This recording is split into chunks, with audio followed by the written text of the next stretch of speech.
我而家俾兩樣嘢你揀 ，A 咧即刻俾100萬你 ，B 咧俾你一針，但係呢個一針咧每一日都會 double 租1個月。1個月啊？咁你會揀邊樣啊？梗係揀100萬啦！我而家就有喎100萬喎。傻仔嚟啊！其實佢一針啊，如果你 double 足1個月啊，佢就會變成500萬啦。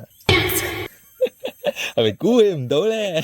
估佢唔到，冇理由噶，一針喎，1個月啫喎。係啊，我都估佢唔到啊！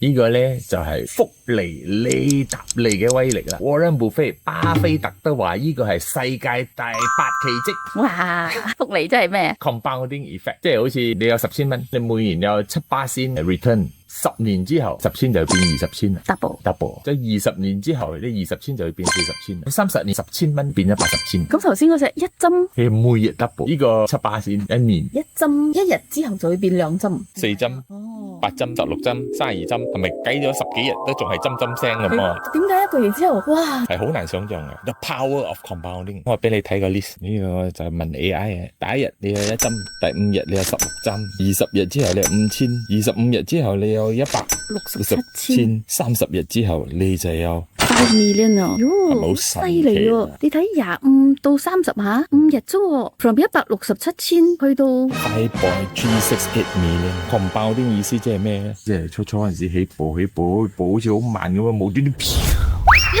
飛沖天咗。所以你賺咗錢之後，一定要令你嘅錢 compound。錢滾錢。如果你錢冇 compound咧，咁你就蝕咗啊！